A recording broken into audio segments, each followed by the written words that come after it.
Do not be alarmed. The sirens you are about to hear are not real.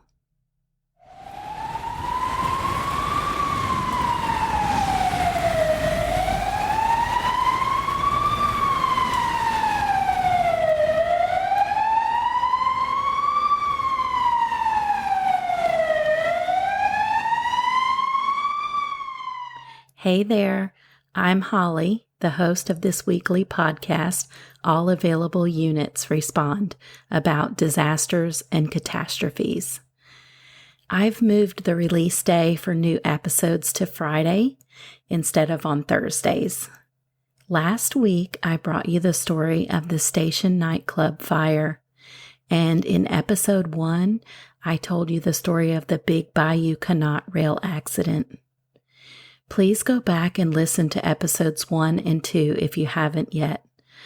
I also want you to check out my other podcast, Tell Me a True Crime Story. It's a weekly podcast too, and so far it has 8 episodes. New episodes come out every Tuesday. Thank you for being here and spending some of your day with me. I truly appreciate you. I hope that you and your family are happy, healthy, and safe. Big hugs to all of you. This is episode 3, the Hyatt Regency Hotel tragedy. Many of the details in this story are gruesome, gut-wrenching, and heart-wrenching. Do not listen to this episode in the presence of children. Dr. Joseph F. Wackerly had just finished a workout after his 12-hour shift at Baptist Memorial Hospital. He was tired and wet with sweat when he received a phone call that something bad had happened at the Hyatt.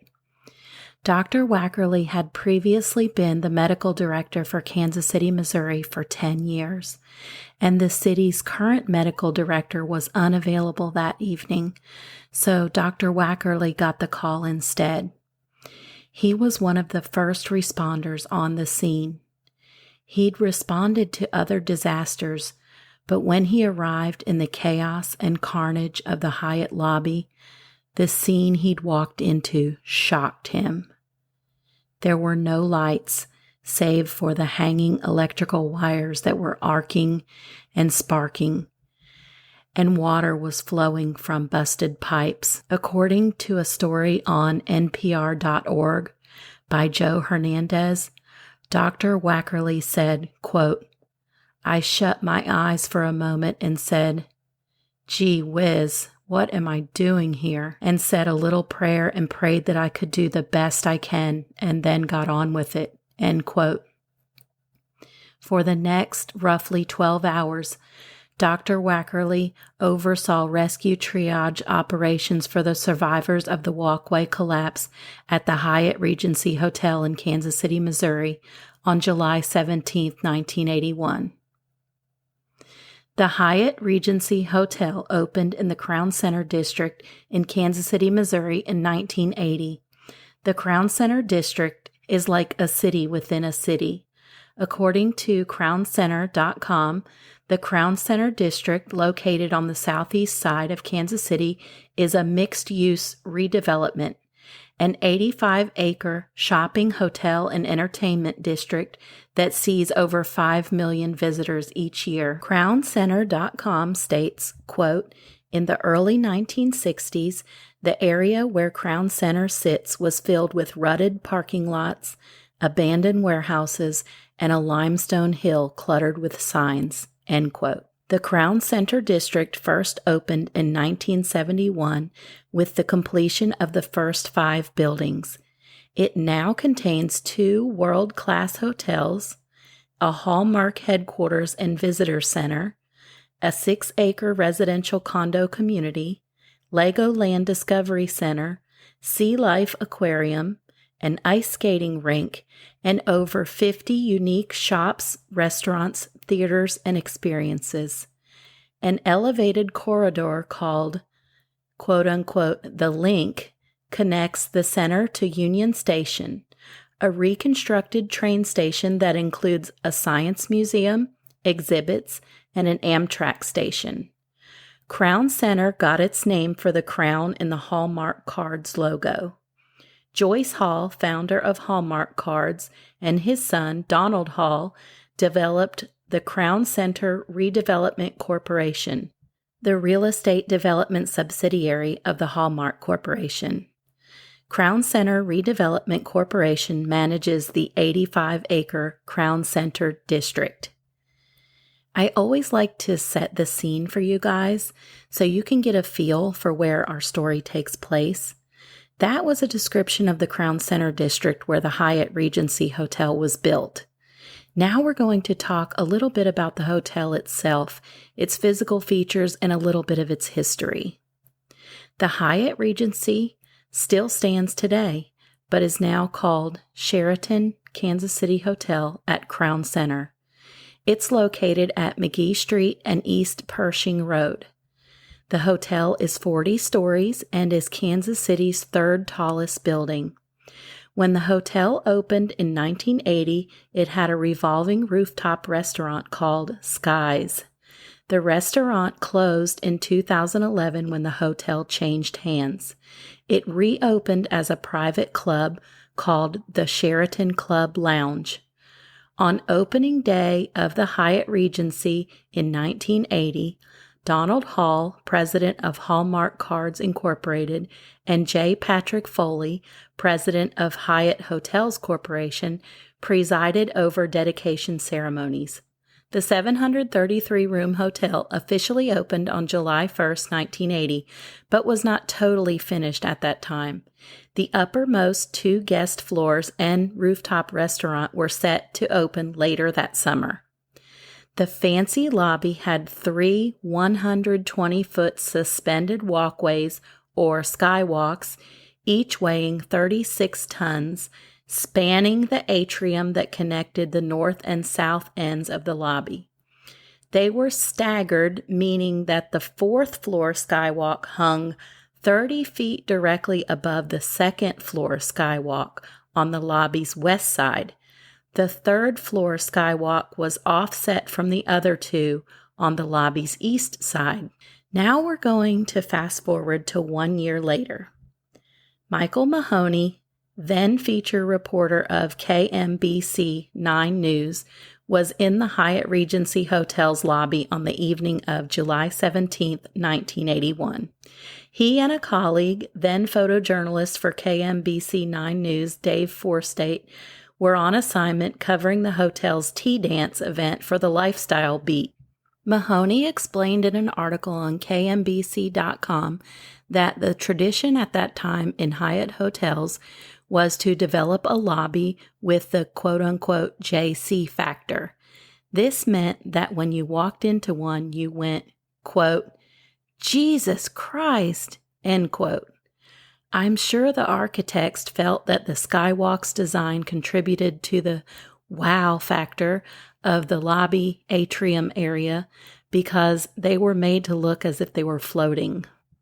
The Hyatt Regency Hotel in Kansas City had been hosting tea dances in its lobby from 5 p.m. to 8 p.m. on Friday evenings since the end of May that year, and they were very popular. It was said to be a great way to kick off the weekend. You could go check out the swanky new hotel in the Crown Center district and go to drink and dance at their tea dance. Hyatt hotels in 10 other cities around the country were hosting tea dances too, and they were all pretty much run the same way. Admission was free, the drinks were inexpensive, there were balloons and live big band music. People came out to dance the jitterbug, foxtrot, rumba, and waltz.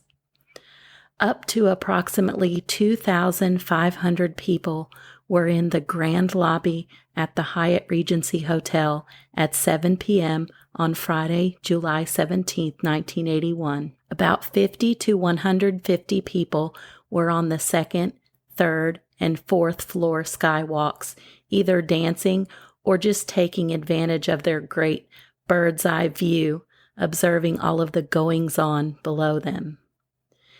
There were people drinking at the bar, the orchestra was playing, hundreds of people were dancing and milling about. At 7:05 p.m., a swing dance contest had just gotten underway. Participants in the contest had numbers pinned to the backs of their shirts. The band was said to be playing Satin Doll by Duke Ellington. Then suddenly, there were some loud, strange sounds. Survivors of the disaster later described the sounds as a couple of loud pops. Others described them as cracking sounds. Cement ripped from the wall. In a split second, the fourth-floor walkway collapsed onto the second-floor walkway that was directly below it, and they both crashed to the atrium floor. People that had been on the second-floor walkway were crushed, sandwiched between the second-floor walkway and the fourth-floor walkway that had just fallen on them. The third-floor walkway that was offset from the other two and independently hung did not fall. People underneath the second and fourth-floor walkways on the floor level just disappeared, crushed under 72 tons, which was the massive combined weight of the two walkways that were constructed of concrete, steel, and glass. When the two walkways hit the floor, their glass exploded, and shards of glass flew in every direction, cutting people over 100 feet away from where the walkways landed. The music had stopped. A white dust filled the air. Immediately following the collapse, survivors described there being about 3 seconds of total, eerie silence. Then all hell broke loose. People started screaming, crying, moaning, groaning, and praying. Limbs without bodies attached to them were sticking out from the wreckage, and some bodies lie in halves. Survivors were frantically digging through the rubble with bare hands to try and free those that were trapped beneath wreckage and debris. A water line was severed in the collapse. People were being sprayed with water, and the water was rising. The lobby was filling with water and blood. Survivors trapped in rubble and wreckage were trying to hold their heads up out of the water. Mark Williams was one of those people.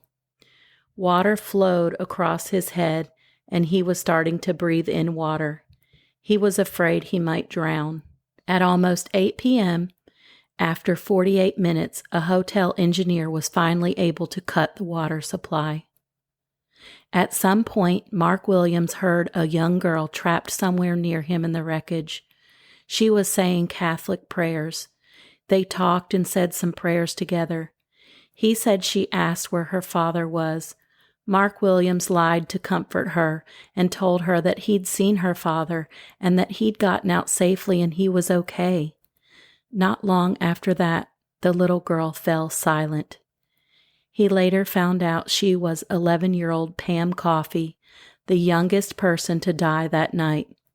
Her body had been nearly cut in half in the collapse. A triage center was started in a hallway. The injured were whisked away in helicopters, ambulances, taxi cabs, and private vehicles and transported to hospitals in the area, including Trinity Lutheran, St. Mary's, North Kansas City Memorial, Truman Medical Center, and St. Luke's. Reverend Billy Graham was in town for a conference at that time, and he visited survivors in the hospital. A priest walked among the dying victims and dead bodies, carrying a Bible, delivering last rites, and blessing and absolving the bodies, regardless of faith. At the time, the priest had been too busy to identify himself, but did say, quote, "It's impossible to know who they are or what they are," end quote. With so many injured people, there was a great need for blood. Thankfully, hundreds of donors waited in line for hours to give. The Highway Patrol was enlisted to pick up supplies of blood from rural hospitals and deliver it to the hospitals treating the victims. Concrete cutting saws and jackhammers were used to cut and break through concrete slabs to try and reach trapped people. Chainsaws being used by firefighters to hack through steel I-beams caused sparks to fly and small fires to erupt. In places where people were trapped but still alive, rescuers pumped oxygen to them through small tubes. When it was possible, emergency responders hooked trapped and suffering victims up to IVs and administered morphine. Mark Williams was pinned in a splits position. This is because seconds before the skywalks fell, when he heard a snapping sound, he spread his legs to run. Both of his legs were pulled from their sockets. He became trapped in an 18-inch pocket with his left foot wedged near his right ear. Later on, well after midnight, Mark Williams was still trapped under the collapsed concrete walkways. Rescuers were using jackhammers to break apart the thick slabs of concrete. They started jackhammering right above where he was trapped. The first time the jackhammer went between his chest and his arm. They pulled the jackhammer back out. He yelled at them, but apparently they could not hear him. The second time the jackhammer came down, it went between his legs. Then they pulled it back out again. Mark Williams was yelling and cussing, but still the jackhammer came down again, and this time it went between his right arm and his body. Finally, 9 hours after his terrifying ordeal first started, at 4:00 a.m., Mark Williams was pulled out of the wreckage. He was the last person to be found alive. He was in the hospital for the next 2 months. His kidneys shut down and he had to go on dialysis. He lost feeling in his leg. It turned black and swelled severely. Incisions were made in his leg to relieve the pressure.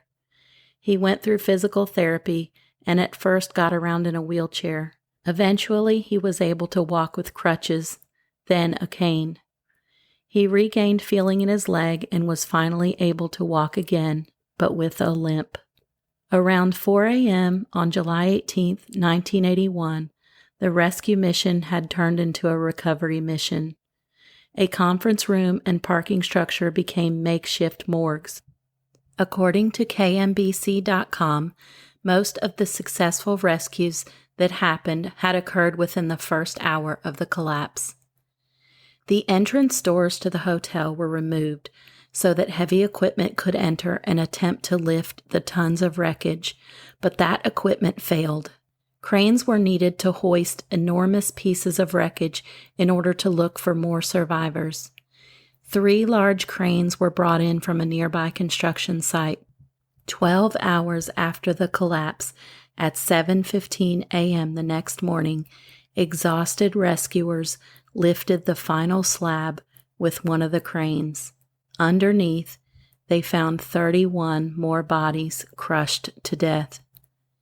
Chief physician at the collapse, Dr. Joseph F. Wackerly, who directed the search and rescue efforts, described some of the on-the-spot, life-altering decisions he had to make that night.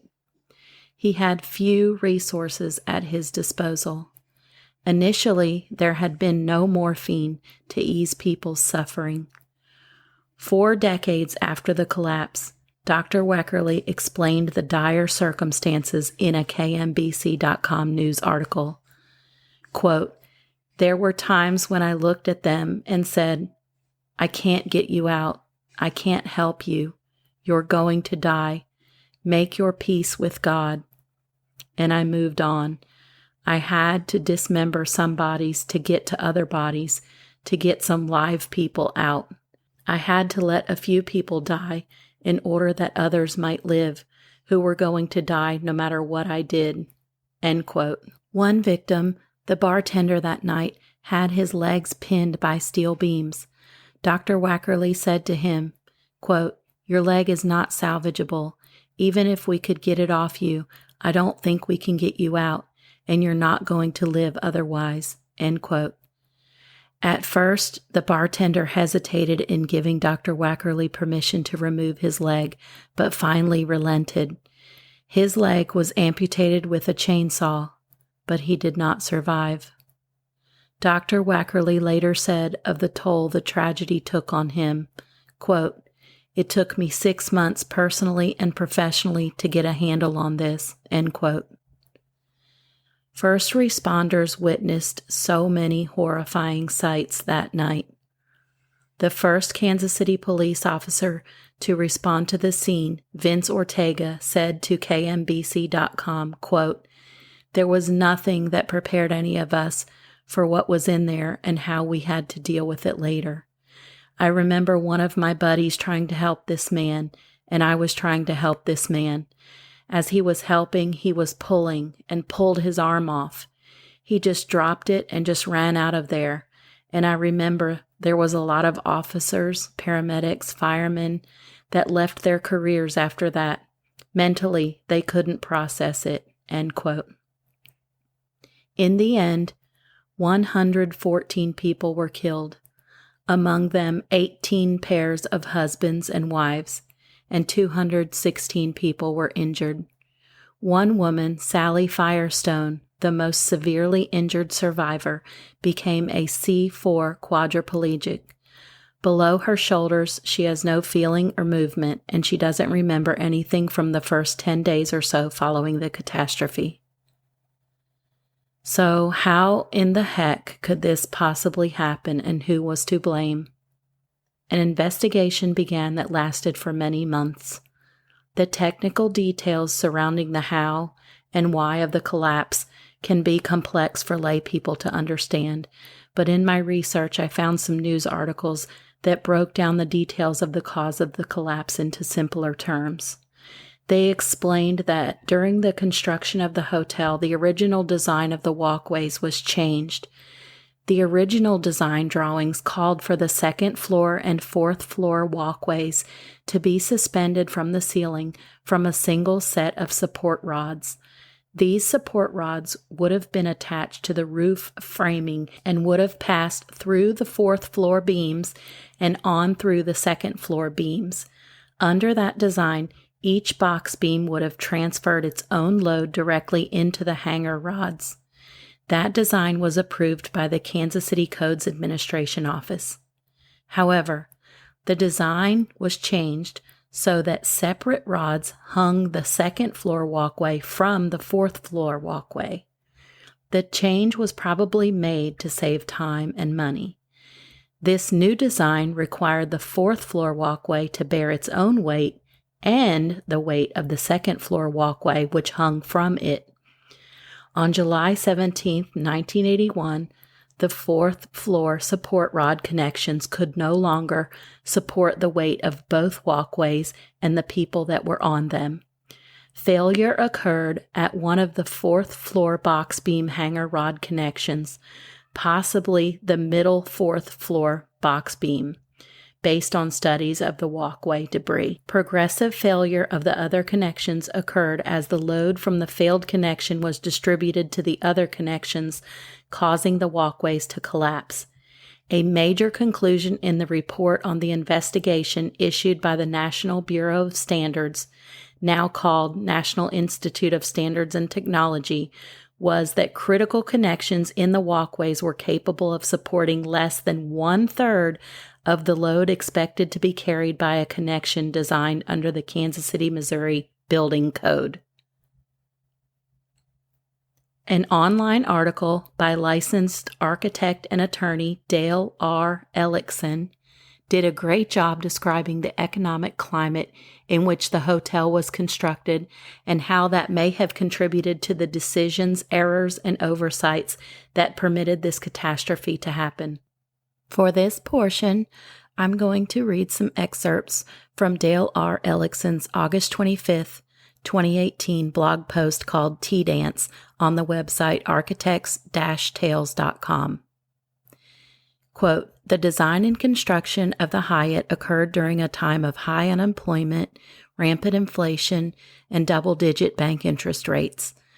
Time is money was an appropriate theme for the fast-track process that was mandated for the project. On fast-track projects, The design professionals have to be well seasoned so as to anticipate problems, make educated assumptions, and always cross-check. Sometimes they rely upon the general contractor's fabricators to complete the design process with details contained in the shop drawings. The fabricator had subcontracted the shop drawings to an outside detailer who assumed that someone else had already done the engineering calculations. Thus, contrary to normal practices where engineers check each other's calculations and where fabricators get explicit instructions from the engineers, there were none. The connections were never analyzed using professional engineering judgment. The normal checks and balances used to prevent human error were ignored." End quote. Structural engineer and engineer of record who put his seal on the plans, Jack Gillum, and project engineer in charge of the project day-to-day, Daniel Duncan, were both charged with gross negligence and lost their licenses to practice professional engineering in the state of Missouri. Jack Gillum was president of the engineering company GCE International Incorporated at the time of the collapse. GCE's license was also revoked. The engineering firm was liquidated as a result of the collapse, and its assets were sold to another firm. Gillum's investors lost more than $1 million, and he faced more than $200,000 in unpaid legal bills. Millions of dollars were paid out in civil suits and in a class action settlement to 24 members who were surviving victims and victims' family members.